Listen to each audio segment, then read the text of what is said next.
যে ওষুধটি নিয়ে আলোচনা করব বা যে ওষুধটির রিভিউ করব আপনারা স্ক্রিনে দেখতে পাচ্ছেন। ওষুধটির নাম হচ্ছে অ্যারিস্টোকিট। এটি একটি সিরাপ জাতীয় ঔষধ। আর এই ওষুধটির উপাদানের মধ্যে রয়েছে multivitamin plus multi mineral A to Z syrup preparation. আর এই ওষুধটি উৎপন্ন করেছে বাংলাদেশের সুনামধন্য ওষুধ কোম্পানি অ্যারিস্টো ফার্মা লিমিটেড। এত ওষুধটির কার্যকারিতা বলতে গেলে শিশুদের ভিটামিন এবং মিনারেলের ঘাটতি পূরণে এবং শিশুদের শারীরিক দুর্বলতা দূর করতে ও মুখের রুচি বাড়াতে মূলত ওষুধটিকে ব্যবহার করা হয়। পাশাপাশি যারা বয়স্ক রোগী আছে, ট্যাবলেট বা ক্যাপসুল খেতে পারে না, তাদের জন্য ভিটামিন ও মিনারেলের ঘাটতি পূরণে এবং শারীরিক দুর্বলতা দূর করতে মূলত ওষুধটিকে ব্যবহার করা হয়। তো সাধারণত অ্যারিস্টোকিট এই সিরাপটির কার্যকারিতা বলতে গেলে এগুলোই।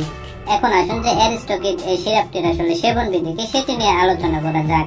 তো ওষুধটির সেবন বিধি বলতে গেলে বিশেষ করে যারা প্রাপ্তবয়স্ক তাদের ক্ষেত্রে 3 থেকে 4 চা চামচ সিরাপ দিনে একবার সেবন করতে হবে।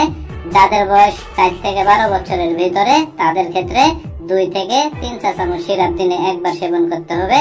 যাদের বয়স 1 থেকে 4 বছরের ভিতরে তাদের ক্ষেত্রে 1 থেকে 2 চা চামচ সিরাপ দিনে একবার সেবন করতে হবে এবং যাদের বয়স 1 বছরের নিচে বা 1 বছর সেই সকল শিশুদের ক্ষেত্রে 1 চা চামচ সিরাপ দিনে একবার সেবন করতে হবে।